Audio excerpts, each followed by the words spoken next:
Hey, everybody, welcome to Get Real Radio. My name is Pastor Jonah Hadley. Get Real Radio is a podcast and radio outreach ministry of Mercy Chapel, located at 1861 Main Street in Sanford, Maine. If you're interested in learning more about Mercy Chapel and Get Real Radio, you can visit Get Real on all major podcasting platforms. You can also visit us on YouTube. You can visit us at mercychapelmaine.org, and you can download the Mercy Chapel app if you want to support this ministry. God bless you guys. Thank you for joining us here on the program today. And today we're just going to jump right into it. Today we are discussing one of my favorite subjects, which is work, and how do we conduct ourselves in the workplace. We spend so much time as believers, man. We are just as people, not just believers, but as people, we're in the workplace all the time. I spent before I went into full-time ministry, which is just another facet of the workplace. I spent a lot of time, years in the trades. I worked for municipalities as a full-time firefighter. I worked as a truck driver, heavy equipment operator. I'm actually a licensed plumber by trade, military, and then I worked in various places as a younger guy while I was still in high school. I had, different jobs throughout high school. I started working for myself, believe it or not, mowing lawns in the neighborhood I was living in as a younger guy. The first real job that I had on the books, getting a real paycheck was at McDonald's. And you know what? I'm not ashamed to say that, man. I worked at McDonald's. That was a tough job. But the workforce is a place now, and we're going to be delving into the scriptures and what it looks like for the believer in the workforce. This is where we spend almost all of our time. We're spending 8, 9, 10, sometimes 12 hours a day in the workforce. Now, no matter what it is you do for work, whether you work for yourself or you work for a big company or you work for a small company or you work in the professional field or the general field, okay? So I use those terms, and some of you may know what I mean when I use professional or general. Years ago, there were these things that people used to buy at corner stores and gas stations and coffee shops called newspapers. And newspapers were where we would go if we were looking for a job. If we were out of work, various employers would, take out classified ads saying help wanted.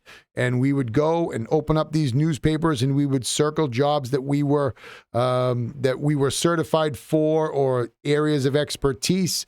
If you were a professional, lawyer, doctor, or you worked in a field that required a college degree, then you would look in the professional section. And so I use that term, professional, general, loosely. Most of you know what I'm talking about. But as believers, what does this look like? What does it look like for us entering into the workforce? We have this younger generation. I hear a lot about this, and I don't want to sound like an old codger, like a crotchety old codger, ripping on and castigating the younger generation. But there is a trend and a culture now that is really starting to take root, and it's this trend called, quiet quitting, where people are at work and they're only doing the bare minimum. And anything that is required of them above and beyond what their job description is frowned upon. There is this culture now that basically looks at any management or anybody above them, if they're required or asked to work overtime or to do anything more above and beyond what their job description is, there is a group of people now that will cross their arms metaphorically or literally speaking and say, I'm not doing that unless you want to pay me more money. And I understand the concept, but as a believer, how do we fit into this? There's this place where we spend 8 to 10 hours a day, every day. How do we fit into the workforce, and what should our conduct be in the workforce when we're working for a boss, or what do we do if we're working in a real hostile environment where if you're a female in the workforce where you're suffering, sexual harassment? Now, thankfully, we're in a time where if you're a professional or you work in an office setting, or you work, in close quarters if you're a woman and you're working in close quarters with men, generally speaking, there are human resources departments in most companies now where if there's something nefarious going on, where you can report someone to a human resources director or human resources representative, and you can file a complaint. And there's a little bit more safety in the workplace, but not a ton. There's still a lot of work to be done there. But regardless, what should our conduct be, even if we're working a tough job? Now, those are extreme examples, okay? Sexual misconduct, sexual harassment, or somebody who's suffering abuse at work or neglect or mistreatment because there's, certain office politics or job politics or site politics or whatever going on. And I will just say this, as a quick side note, having worked in the trades for almost all my life, actually all my life. I've worked in the trades all my life. And having worked in the trades all my life, I can say this with some authority, that there is just as much gossip and politics, job politics, on job sites, hard hat construction sites, where there are predominantly more men than women, than in any other office that you can think of. There is just as much politics in construction than there is whether if you work in a hospital or you work in a professional office setting or you work in real estate or whatever. I can tell you that from personal experience that men are just as, if not more, gossipy, and men can be more miserable, and men can have, in those construction settings, can be so much more verbal and can be cliquey and catty, and just, you see all sorts of stuff on a construction site, things that you wouldn't necessarily think that you would see in a construction site, even working as a firefighter, man. I remember working with firefighters that were just, they were great. Most of them, the guys in my group were great guys. They were wonderful, wonderful guys. And we were all really into the job. But then there were some other guys, man, that just hated work. They hated being there, and they would complain all the time, and they would gossip about other people at the job all the time, and they would just pull any joy out of the job that you had. And, you go to work, trying to be optimistic, trying to look at what you're doing as a good thing. And then next thing you know, you just got somebody miserable who's just got a cloud over them everywhere they go. And they are raining on not just your parade, but everybody else's parade around them. And they're decorating every room that they're in, every opportunity that they have to talk. They're just decorating everybody with their misery all the time. And every job force, every workforce has that. Okay, no matter what area of life you work in, okay, no matter what portion of the labor force you work in. And so now as believers, here we are. Okay, we have to conduct ourselves in such a way that glorifies Christ. And what does the Bible say? Now, how do we apply the scriptures to our lives, into this place where we spend a good portion of our lives? We're in, like I said before, you're in work for 8 to 10 hours, sometimes 12 hours a day, overtime. That's a long time to spend in one place. And so working, believe it or not, is just as spiritual as serving in the church. Working and performing and doing your job well as a believer is just as spiritual as anything we could do in church. Because again, I say this all the time, you're not just Christians on Sunday. You're not just, if you want to take your walk with the Lord serious, then we're not just believers on Sundays, on Wednesdays, or when we're serving in Sunday school with the kids, or, serving at a soup kitchen or whatever it is you do for your local fellowship. We're believers all the time. We're emissaries, we're ambassadors. We represent Christ everywhere we go. And so now, what does the scripture say regarding our conduct in the workforce? Well, this new, as I said before, this new concept of quiet quitting and not working beyond what you are required to do, that's just not a biblical heart. It's not a biblical attitude. It's certainly not the heart of Christ. As we look into the Word, and we're going to spend, a good portion of this session and then the next session looking into the Word and what it says. How should we conduct ourselves in the workplace? And again, this is not, there are extremes to this. There are extreme workplace conditions that have to be dealt with, and I understand that. But just because your job is hard doesn't give us an excuse to be miserable. Just because people we work with are miserable doesn't give us an excuse to not do our jobs well.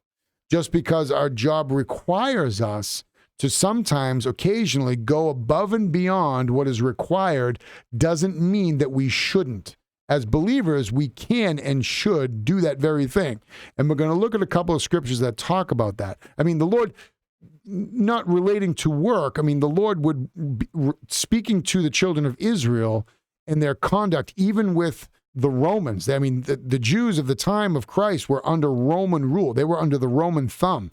And Christ himself would say, if they compel you to go with them 1 mile, go with them 2. And the idea behind what the Lord is saying is go above and beyond to serve those people who are around you, even if it costs you more time. And this is a concept that we should carry with us into the workforce to best represent Christ in everything it is that we do. And I want to just touch on one particular subject, or one Bible verse here.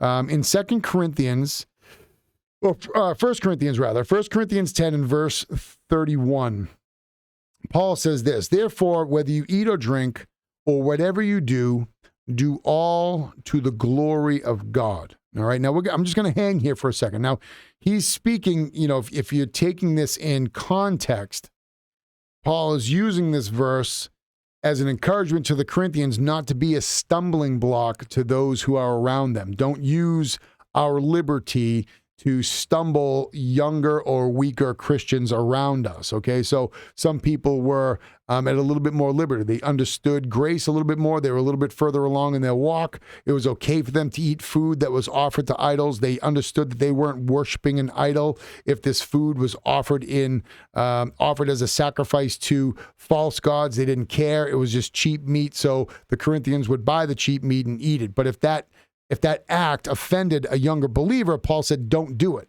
But he said, no matter what, whether you eat or you drink, whatever you do it all for the glory of God.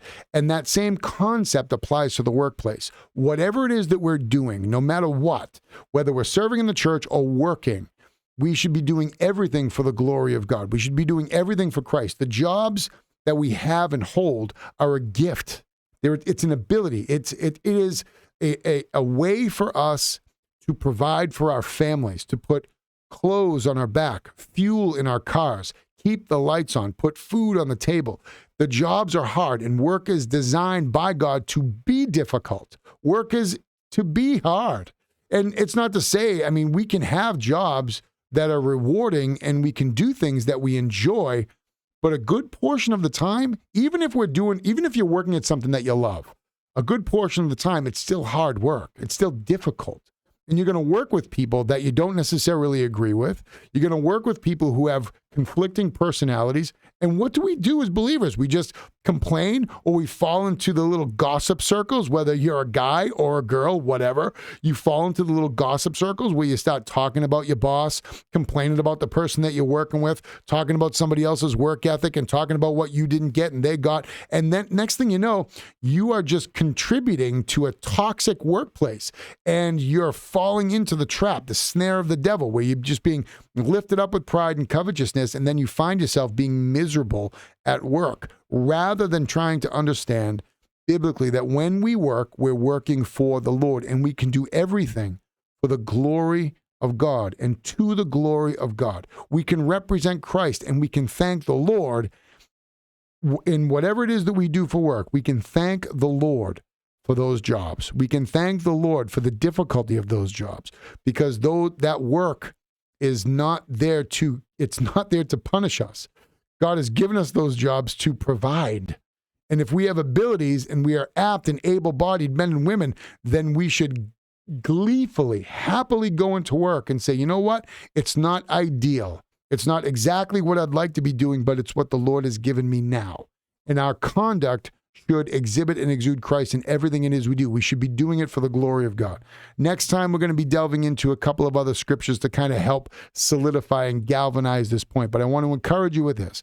Just know that no matter what it is you're doing, I know that work is difficult. I know that sometimes the people that we work with can be difficult, but God has put you in that position for a reason. He has you where he has you to glorify him and to provide for your families, and to take of that treasure that you're able to gather and to bless those around you and to provide for yourself and for your family and for your loved ones. So just remember that. We'll be delving more into this next time. God bless you guys. Thank you for joining us here on Get Real. We will be touching more on this subject later on. God bless. Bye-bye.